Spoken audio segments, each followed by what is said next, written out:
What's up guys, Curtis here and welcome to Season 3, Episode 2 of the Journeyman save. I'm really enjoying my time in Belarus. Yesterday wasn't necessarily the best start. We had a bit of a laugh, but now we're getting into the bulk of the season and we're going to smash on. So, I'm not going to waste any time. Let's roll the intro.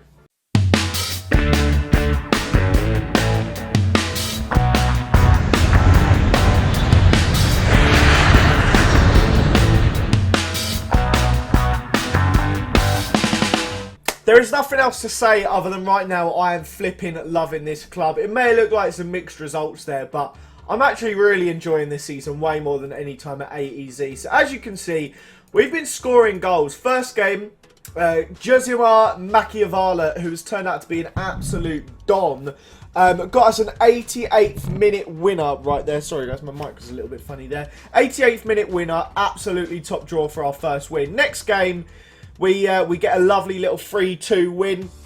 We went behind and then we went ahead and it was just kind of all over the place. But a fantastic little win there. Against some good teams in this mix, by the way, guys. We did then lose to Shakhtar Soligorsk, who are around the same sort of level as me. Just to quickly check, Slavia are bottom. So I guess that one isn't too great. And Vitebsk around the same sort of level as we are. After that loss, we then went on to draw 2-2. With this side, which is a little bit of a shame considering we were 2-0 up. But like I said, I'm just having a lot of fun with this team. Then we get a nice 3-0 win, sorry. A great game there. And we've just come off the back right then of a 2-1 defeat. But like I said, for the side that at the start was predicted to finish joint bottom, we've actually gone up in the season preview. They reckon we're going to finish 12th now, which is completely fine by me. For a team, we were bottom with Naftan. I'm sure you guys saw both 1,000-1. That is great news, and it obviously shows that we are doing very, very well for ourselves. We currently sit in 7th position, only 5 points off top, but we do play against first place now. Then we play against 10th, then we play against Naftan, the other team to get promoted, who of course were the other team that offered me a job. In terms of transfers, we were still waiting on Jake Gosling. That's going to be another 2 months or month and a half before that happened.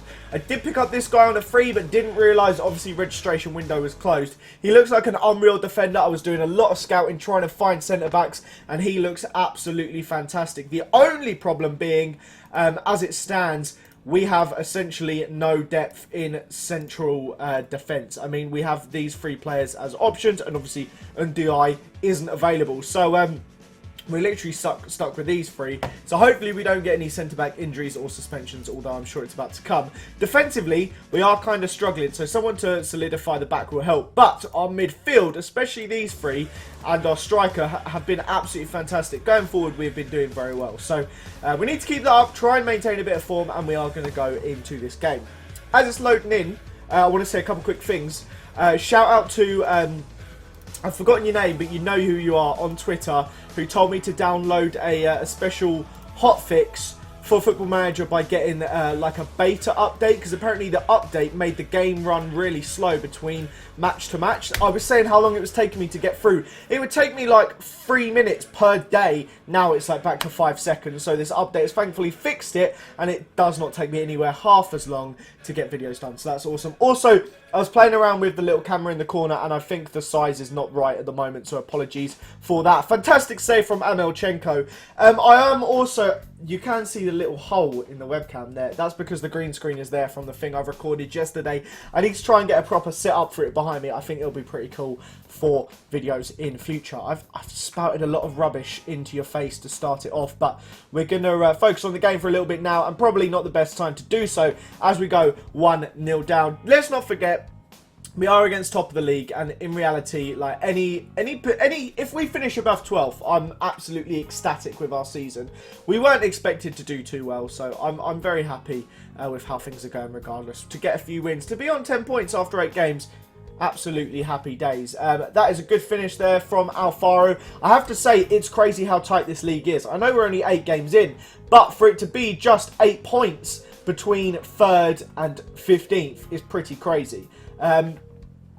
In this game, we seem to be struggling, I guess, because of how good the team are, but we are struggling to kind of get a hold of the ball. Possession-wise, we're doing okay, but we're not really doing much going forward. And passes-wise, it has just jumped up a ton, but we weren't really getting too involved. I know it'll be the luck that these few games I finally put the camera on, we're not going to be winning, but I did also choose to play against one of the best teams in the league, so that may be why. And they've made it to going into half-time. I probably should have expected this and played on the counter or something, but I feel like we've done so well nicking goals on standard that I didn't need to do it against a team this good. But maybe I should have actually thought about what I was doing against some of these bigger teams.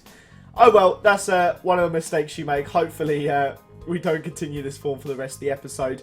I do have to say though, it makes a huge change between games on AEZ. Oh, sheesh guys, this is not good. Between matches on AEZ, it felt like every time you'd come back to me, I'd lost like 5 in a row. It's nice to actually come back and show you guys some wins for once.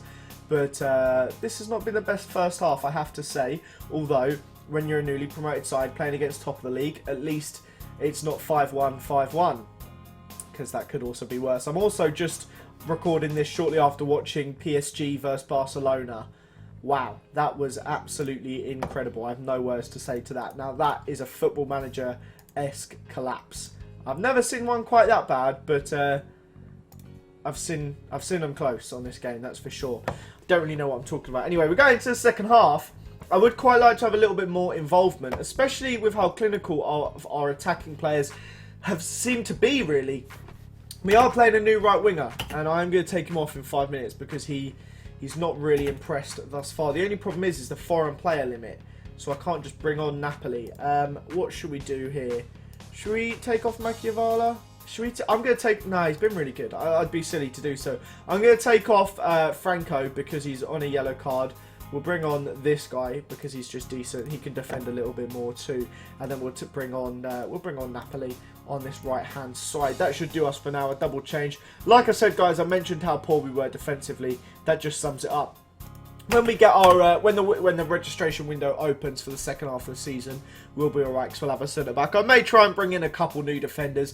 We focused heavily on our midfield and our attack in that previous window because of just how, at the time, how bare bones we were going forward. So we have a lot of great new players, but I have to focus on getting Belarusian defenders that are actually kind of decent for the second half of the season.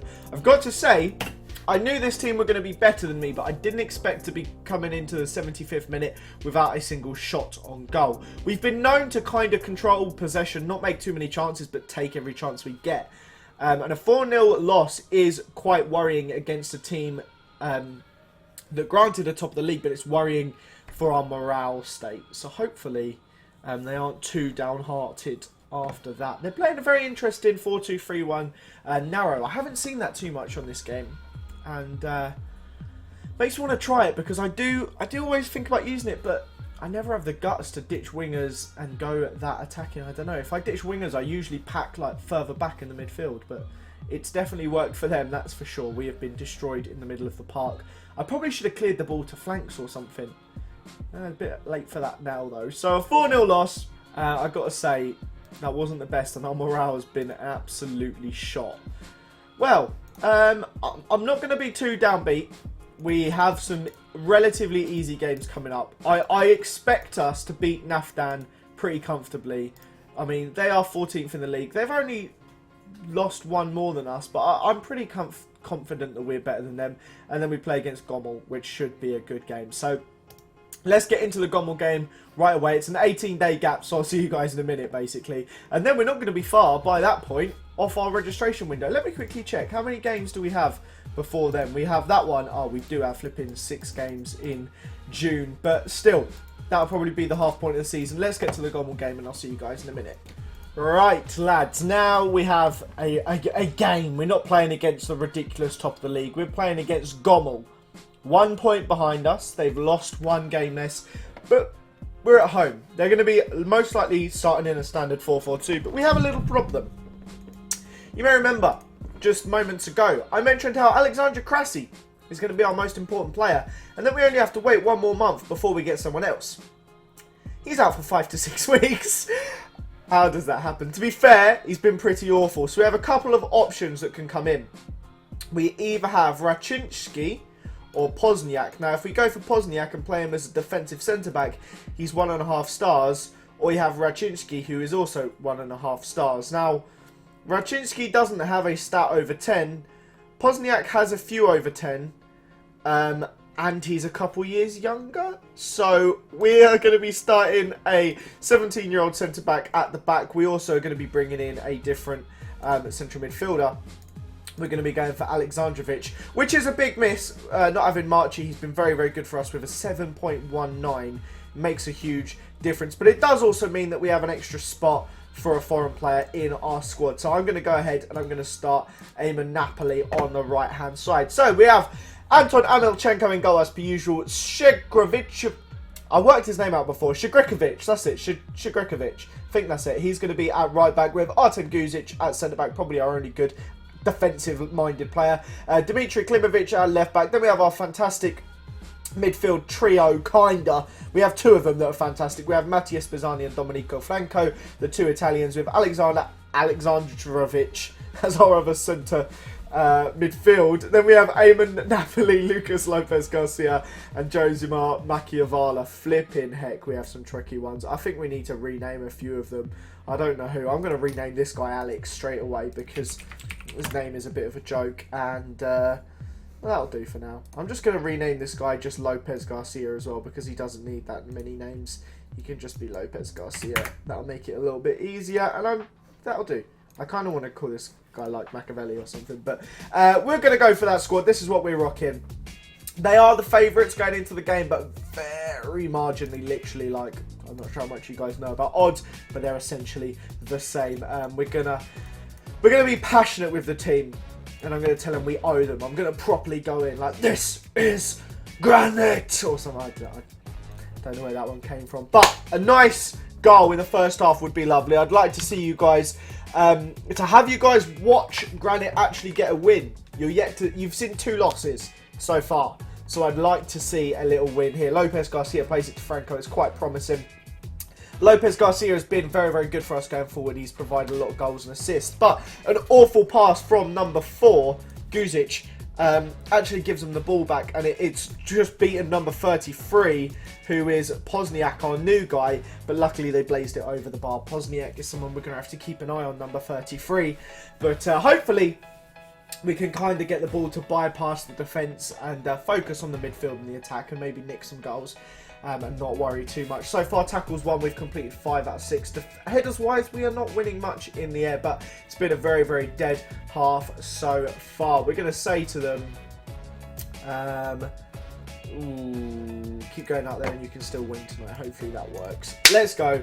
Will I take a draw at home to the team to places below us? I think I would, you know, because I don't think they were that bad at the start of the season, but that's not the attitude we want to have. We want to go into this expecting a win. I'm going to give it 5 minutes before we make a sub because we're actually the part of our side that normally is the best is actually not doing a right lot. We're going to bring on Podrick Amond as a supportive defensive forward. We're going to put Napoli on the right hand side as an inside forward attack. And I'm going to see if I can have a double inside forward situation. I can with Dimitri Rekic because he's left-footed.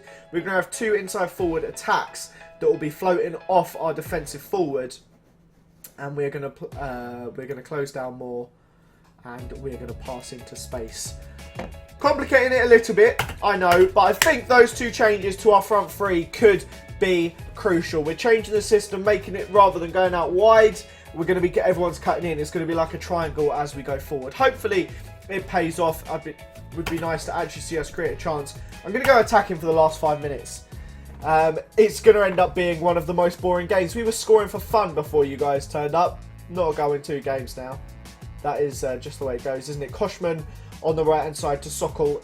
I think that's going to be the ref blowing his whistle right here. Kozlov. It's just ping pong ball is going to cross it in. Amelchenko's going to gather it, and that should be that. Guys, we've dropped a couple places down in the system, but 11 points from 9. Like I said, we can't complain too much, and we're coming up against Naftan in the next game. We actually had a 7.0. The best player on the pitch was my centre-back. That's unusual, given their form, really. That's just the way they go. But again, next up we come up against Naftan, and honestly, I think we should do it quite comfortably. How long have we got for that game? I think it's only a week. No, we play them on Saturday, so it shouldn't take us long to get to it. The 18 days between the previous 2 was an absolute nightmare. It felt like forever, but We should be there pretty quickly. I just want to say a couple other things as well. I'm recording this the day that we found out I had a new club, if you get what I mean. So just this afternoon, you guys found out I was moving to Granite, and I want to say thank you guys for the support on that episode.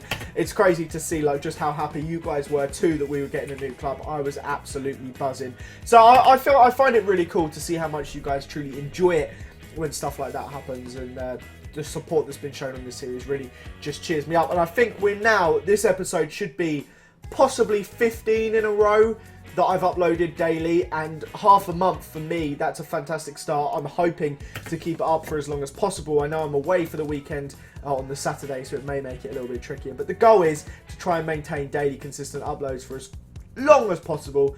And yeah, pretty much I just want to say thank you guys so much for the support, and it's been absolutely fantastic. Before we know it, it's going to be time for the home game at Naftan. I wonder if I can keep talking absolute rubbish between now and then. I'm gonna cut it because you guys don't want to be hearing it. Okay, I've got to hold my hands up and say we made a few defensive mistakes in terms of purchasing. Well, as it stands, with Sergej Melnik still being out for another 5 weeks to 2 months, and Klimovic being suspended for the next match, and one of our only remaining defenders playing centre-back, I don't know who is going to play at left-back in this game. I'm thinking this is what we do.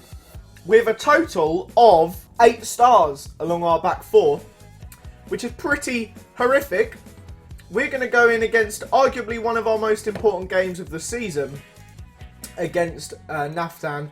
One of the fellow promoted sides where, quite frankly, we need to get some points. We need to win. And we're going in with really not a right lot in our squad. We're going to drop Alex down to the bench, and we're going to play Marchi, and Eamon Napoli is going to be dropped for.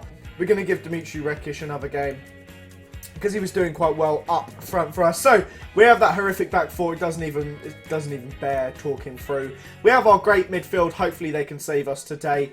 The Italian trio, Rekic on the right, Lopez Garcia and Machiavala up top. We're going to go into this Naftan game. We had many opportunities to do some interesting stuff with them. I'm kind of glad we have taken Granite, but let's hope we can reassure myself with that choice. They're also playing a 4-2-3-1, but well, slightly different. They're playing it with a cam, whereas we're playing it with a defensive mid, so we're more a 4-3-3. But Machiavala, who has scored goals from nothing so far this season, has the first chance of the game. A bit of a unnecessary long shot right there. Looking at the stats, Naftan have actually created more so far with a few shots, but they've all been long shots. And Machiavala's through on goal. That's a chance he should be taking. He had been so clinical for us in the start of the season. Our first few games, he was just putting away any chance he got. He's got another one here. He's on the edge of the box. He's taken another shot. I need to make sure work ball into the box is on. It is. Why do we keep taking long shots? That's annoying me. Machiavala now has had 3 long shots that we've seen. The guy was literally taking chance after chance earlier on in the season. Like, we'd be dominated all game, and he'd just get a lucky chance pop up, and he would take it. Lopez Garcia put it into Rekic, and that gives us the 1-0 lead. That is absolutely enormous. This was, I mean, it's not over yet. It's still a long way to go, but this is quite frankly one of the more must-win games of the season. At home to promotion rivals, it's huge. And Lopez Garcia, like he has done all season, cuts it across to Rekic, who on his left foot puts it in the bottom corner. Rekic is such a useful, versatile player. Not only is he Belarusian, he can play anywhere along that front three, and he's got some really good stats. I'm really glad he's doing as well as he is. But we're going to say things are going well, but I know you're capable of even better. Give them a bit of a passionate team talk. There's always room to improve. And guys, I keep like mini hiccuping, so sorry if there's loads of little cuts. I'm sure you've noticed it, but I keep like hiccuping and I'll have to like, stop talking. But there it goes again. It's a good start though to go 1-0 in at half time. Cheers me up a lot. I know our next game's against Slutsk, so that should be a bit of a grudge match. But Naftan sitting at the bottom. We're currently, as it stands, 7 points clear of relegation, and I believe.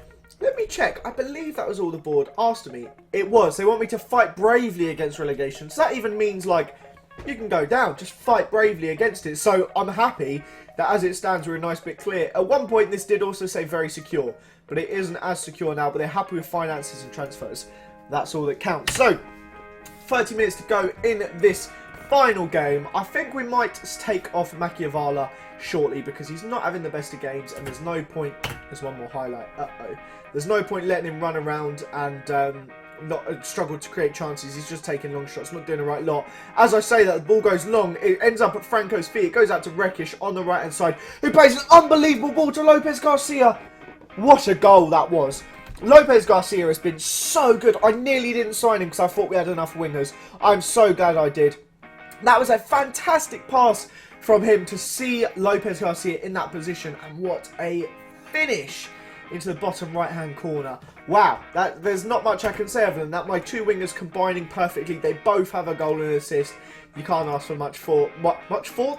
That doesn't make any sense. We are going to bring on Eamon Napoli as a defensive forward support, just to do a bit of running around up top. And I'm going to rest some of our midfielders. We've got some good ones, and they're pretty tired. So 2-0 up, we should be able to see the game out. Now, our right back getting a booking is worrying, because you know how much of a nightmare we are with our defence. We've gone through it enough times, but we don't really have any other options for the defensive midfielder. So I think I am just going to take him off and give Mathis Hardy 15 minutes, and we'll have to hope Spezzani doesn't get too tired in this time. Maybe I'll lower the tempo a bit. We can take a breather. In fact, we've got 15 minutes to go. If it goes to 2-1, I'll start to worry. But as it stands, we're pretty much all right. And hopefully, the players that are on the pitch can still continue to create, and then we can shut up shop. It's a fantastic defensive performance, though, from the back four. They've all done a brilliant job. I did not expect it coming into this game, and we've just kept a clean sheet with the most makeshift back four you can imagine.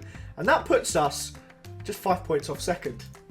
Not that that's anything we should be considering, but that was very, very good. I'm very happy with the result and the way he played. The team were fantastic. The morale is through the roof. Amelchenko, his morale's been great for a while, and that cheers me up to no end. I'm going to go talk to all the players, tell them how happy I am with my form, with their form. I guess I share their form at the same time. I don't know. And we're going to have a little look schedule-wise. We do have our first cup game coming up. I don't know if I should show you guys the cup game. We play against Osipovici. They're in the second division. What I think I'm going to do is we're going to go ahead and play the cup game. And then I believe the second round, that'll probably be... that might be quite a while away. We're going to play that. We're going to play a couple of these games. And I'm going to come back for Dynamo Minsk, who are third, Barte, who are second, and Vitebska. Hopefully we can get at least one win out of those. But we'll come back for those 3 games. So guys, thank you so much for the support on this series at the moment. You have smashed it. I hope you guys are enjoying Belarus as much as I am. If you could smash that like button, that'd be fantastic. Subscribe if it is your first time watching. Thank you very much. Have a fantastic day, and I will see you all next time. Bye, guys.